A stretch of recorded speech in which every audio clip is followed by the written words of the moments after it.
ওম শান্তি।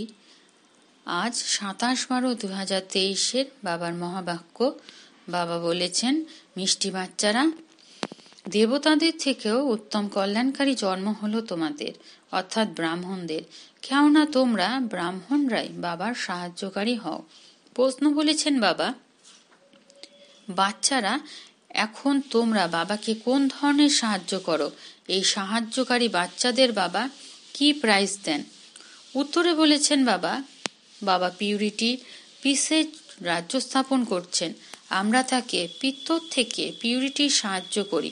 বাবা যে যজ্ঞ রচনা করেছেন আমরা তা রক্ষা করি, তাই বাবা অবশ্যই আমাদের প্রাইজ দেবেন। এই সঙ্গমে আমরা অনেক বড় প্রাইজ পাই। আমরা এই সৃষ্টির আদি মধ্য এবং অন্তকে জেনে ত্রিকালদর্শী হয়ে যাই আর ভবিষ্যতে সিংহাসনের অধিকারী হই। এ হলো প্রাইজ। গীত, পিতা মাতা সহায়ক স্বামী সখা, এক তুমিই হলে আমার নাথ। ওম শান্তি।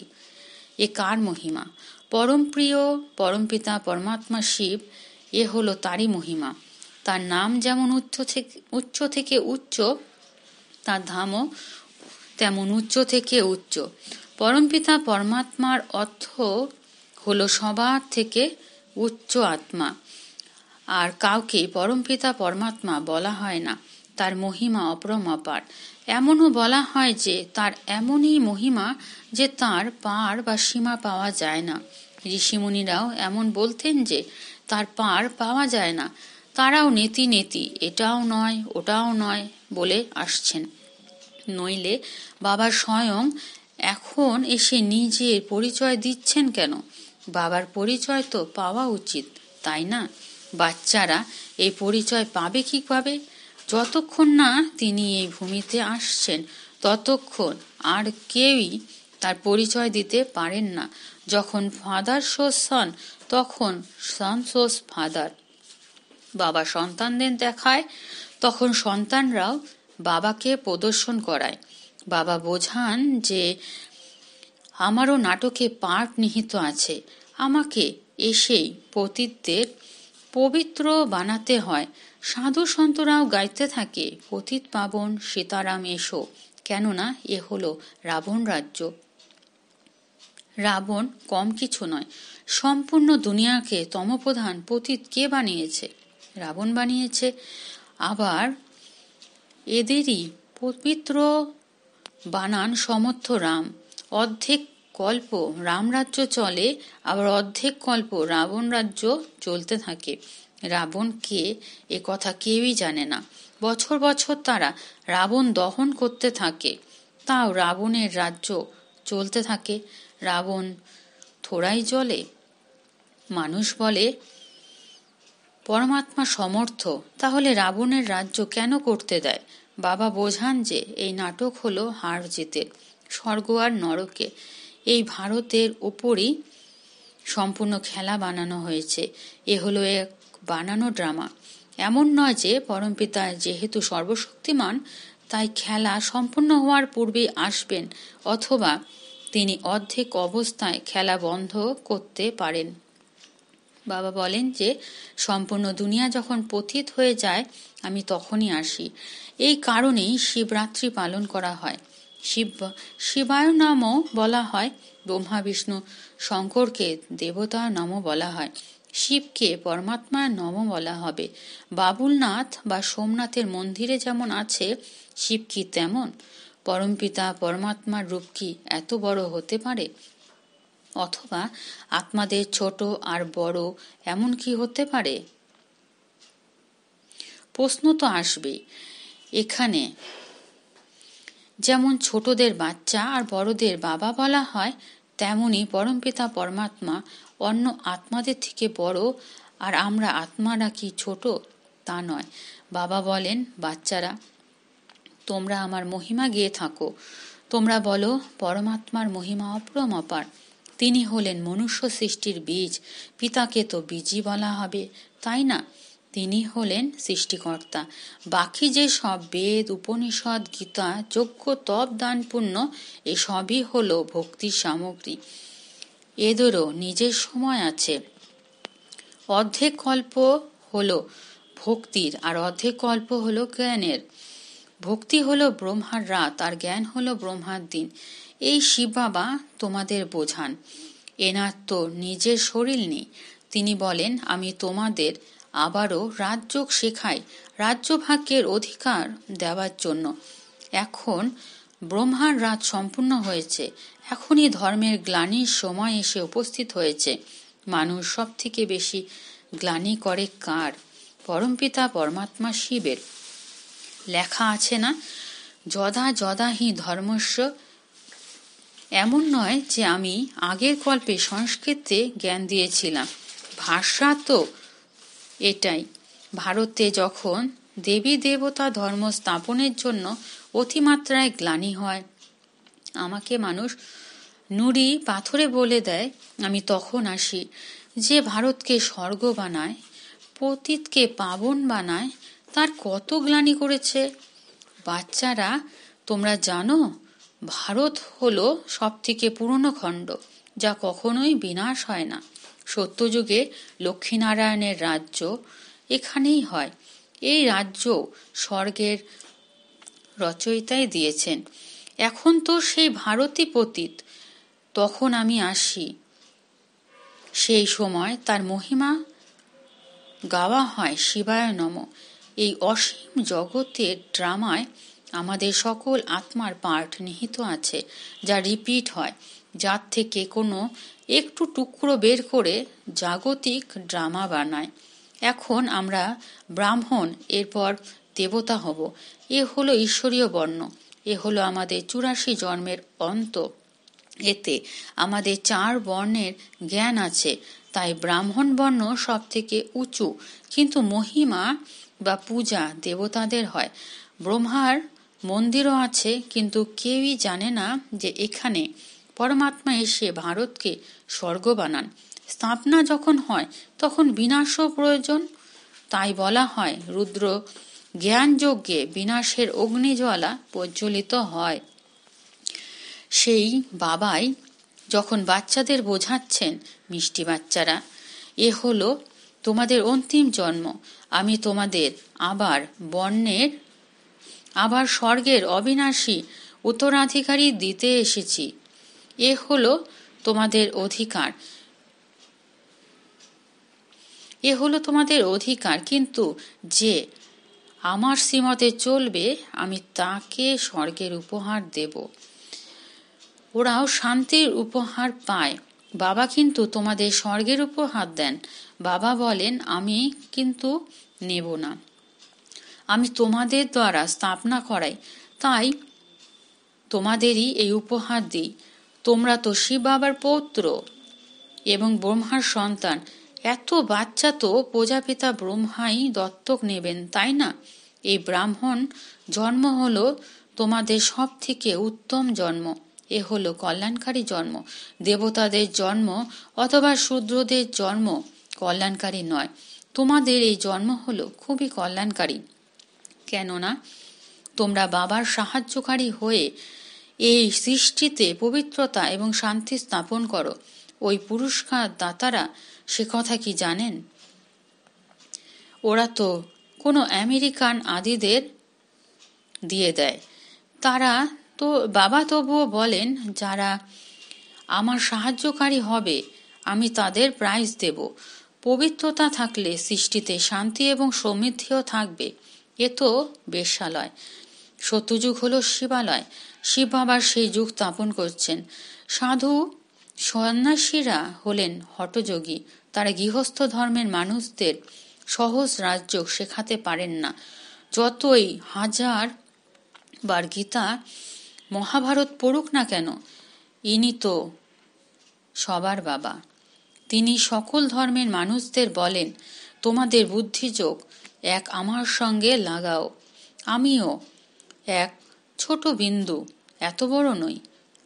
আত্মা যেমন, আমিও ঠিক তেমনই পরমাত্মা। আত্মাও এই ভিক্ষুটির মধ্যে থাকে। এত বড় হলে এখানে কি করে বসতে পারত? আমিও ঠিক আত্মারই মতন। আমি কেবল জন্ম মরণ রহিত, সদা পবিত্র আর আত্মারা জন্ম মরণে আসে।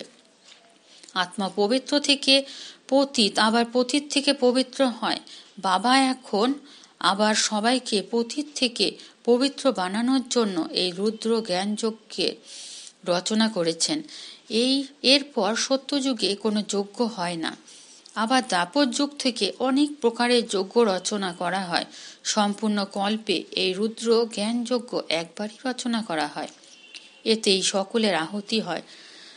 এরপর আর কোনো যজ্ঞের রচনা করা হয় না। কোনো বিপর্যয় হলেই যজ্ঞের রচনা করা হয়। বর্ষা না হলে বা অন্য কোনো বিপর্যয় এলে যজ্ঞ রচনা করা হয়। সত্যযুগ আত্মীয়তায় কোনো বিপর্যয় হয় না। এই সময় অনেক প্রকারের বিপর্যয় আসে, তাই সব থেকে বড় সেট শিব বাবা যজ্ঞ রচনা করিয়েছেন। তাই তিনি প্রথম থেকে সাক্ষাৎকার করান কেমনভাবে আহুতি পড়ে, কেমনভাবে বিনাশ হবে, কেমন করে পুরনো দুনিয়া কবরখানা হয়ে যাবে। এই পুরনো দুনিয়াতে তোমরা কেন মন লাগাবে? তাই তোমরা বাচ্চারা এই পুরনো দুনিয়ার সন্ন্যাস করো। ওই সন্ন্যাসীরা তো কেবল গৃহের সন্ন্যাস করে, তোমাদের তো গৃহত্যাগ করতে হবে না। এখানে গৃহস্থ জীবন দেখাশোনা করেও তোমাদের কেবল এর থেকে মমত্ব দূর করতে হবে। এ সবই মৃত, এতে কেন মন আটকে রাখবে? এ তো মৃতের দুনিয়া। তাই বলা হয় পরিস্থানকে স্মরণ করো। কবরস্থানকে কেন স্মরণ করছো? বাবাও দালাল হয়ে তোমাদের বুদ্ধির চোখ তার সাথে যুক্ত করেন। এ কথা তো বলা হয় আত্মা পরমাত্মা আলাদা রয়েছে বহুকাল। এ মহিমাও তারই। কলিযুগী গুরুকে পতিত পাবন বলা যাবে না। তারা তো সদ্গতি করতে পারেন না। হ্যাঁ, তারা শাস্ত্র শোনান, ক্রিয়াকর্ম করান। শিব বাবার কোনো টিচার বা গুরু নেই। বাবা তো বলেন আমি তোমাদের স্বর্গের উত্তরাধিকার দিতে এসেছি। সে তোমরা সূর্যবংশী হও বা চন্দ্রবংশী। তোমরা তা কিভাবে হও? লড়াই করে? তা নয় না, লক্ষ্মীনারায়ণ লড়াই করে রাজ্য নিয়েছে, আর না রাম সীতা। তারা এই সময় মায়ার সঙ্গে লড়াই করেছে। তোমরা হলে ইনকগনিটো ওয়ারিয়ার্স, গুপ্ত যোদ্ধা। তাই তোমাদের শক্তিসেনাদের কেউ জানে না। তোমরা যোগবলের দ্বারা সম্পূর্ণ বিশ্বের মালিক হও। তোমরাই এই বিশ্বের রাজ্য হারিয়েছিলে, আবার তোমরাই তা এখন পাচ্ছ। তোমাদের এই উপহার বাবা দেন। এখন যারা বাবার সাহায্যকারী হবে তারাই অর্ধেক কল্পের জন্য শান্তি আর সমৃদ্ধির উপহার পাবে। বাবা তাদেরই সাহায্যকারী বলেন যারা অশরীরী হয়ে বাবাকে স্মরণ করে, সুদর্শন চক্র ঘোরায়, শান্তিধাম, সুইট হোম আর সুইট রাজধানীকে স্মরণ করে পবিত্র থাকে। এ কত সহজ! আমরা আত্মারাও স্টার, আমাদের বাবা পরমাত্মাও স্টার। এ তো বড় নয়, এত বড় নয়, কিন্তু স্টারের পুজো কিভাবে হবে তাই পুজো করার জন্য এত বড় বানানো হয়েছে। পুজো তো প্রথমে বাবার হয়, তারপর অন্যদের হয়। লক্ষ্মীনারায়ণের কত পুজো হয়, কিন্তু তাদের এমন কে বানান? সবার সদ্গতি দাতা হলেন বাবা। বলিহারি তো ওই একজনের, তার জয়ন্তী হলো হিরে তুল্য, বাকি সকলেরই জন্ম করে তুল্য। শিবায় নম, এ হলো তারই যজ্ঞ, যা তোমাদের ব্রাহ্মণদের দ্বারা তিনি রচনা করিয়েছেন। তিনি বলেন যে আমাকে পবিত্রতা এবং শান্তি স্থাপন করতে সাহায্য করবে। তিনি বলেন যে আমাকে পবিত্রতা এবং শান্তি স্থাপন করতে সাহায্য করবে তাকে আমি এমন ফল দেব। ব্রাহ্মণদের দ্বারা যখন যজ্ঞ রচনা করিয়েছেন তখন দক্ষিণা তো তিনিই দেবেন, তাই না? তিনি এত বড় যজ্ঞের রচনা করিয়েছেন, আর কোনো যজ্ঞই এত বড় সময় ধরে চলে না। তিনি বলেন, যে আমাকে যত বেশি সাহায্য করবে আমি তাকে ততই প্রাইজ দেব। আমি সকলকে প্রাইজ দিই, আমি কিছুই নিই না, সবই তোমাদের দিয়ে দিই। এখন তোমরা যা করবে তাই পাবে। অল্প করলে প্রজাতে চলে যাবে। গান্ধীকেও যে সাহায্য করেছিল সেও তো প্রেসিডেন্ট, মিনিস্টার ইত্যাদি হয়েছিল। এ তো হলো অল্পকালের সুখ। বাবা তো তোমাদের সম্পূর্ণ আদি মধ্য অন্তের জ্ঞান দিয়ে নিজের সমান ত্রিকালদর্শী বানান।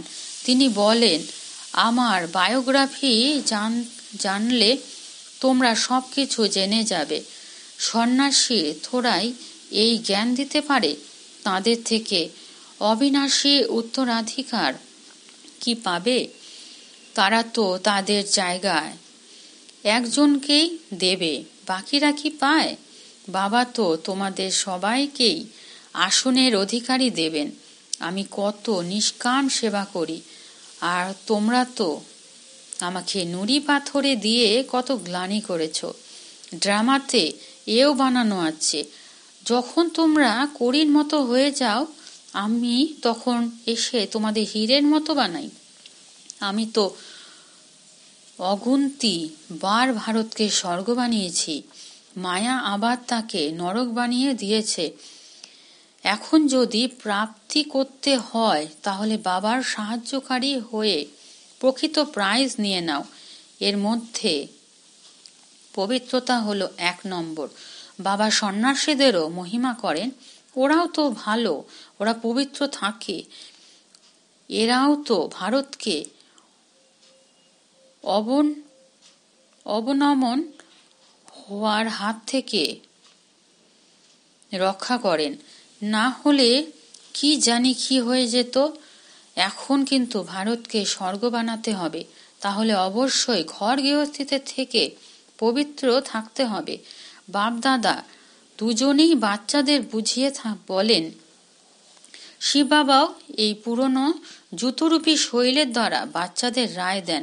তিনি নতুন কাউকে নিতে পারেন না, তিনি তো মাতৃগর্ভে আসেন না, তিনি পতিত দুনিয়া পতিত শরীরেই আসেন।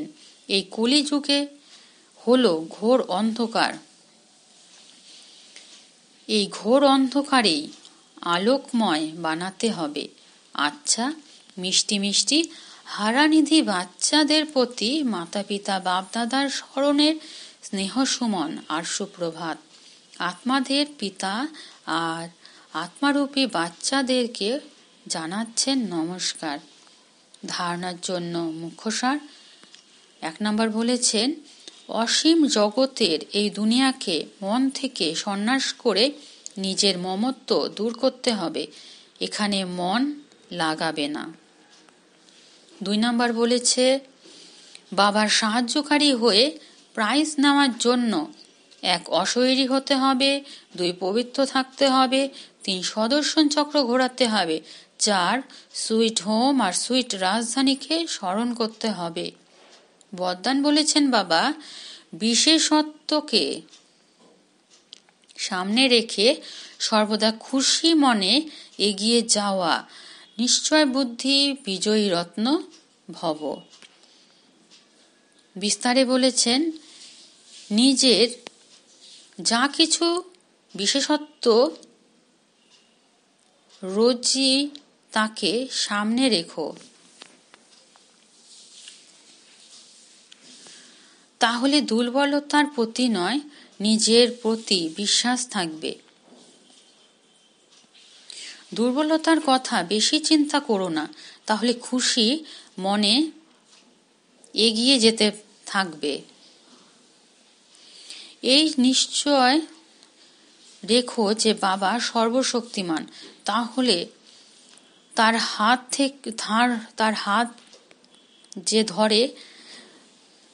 যে ধরে থাকে সে পারে পৌঁছবেই। এমন সদা নিশ্চয় বুদ্ধি বিজয়ী রত্ন হও, নিজের প্রতি নিশ্চয়, বাবার প্রতি নিশ্চয়, আর ড্রামার প্রতিটি সিন দেখেও তাতে সম্পূর্ণ নিশ্চিন্ত থাকলে তখনই বিজয়ী হতে পারবে। স্লোগানে বলেছেন বাবা, পিউরিটির রয়্যালটিতে থাকো, তাহলে জাগতিক আকর্ষণ থেকে পৃথক হয়ে যাবে। আচ্ছা, ওম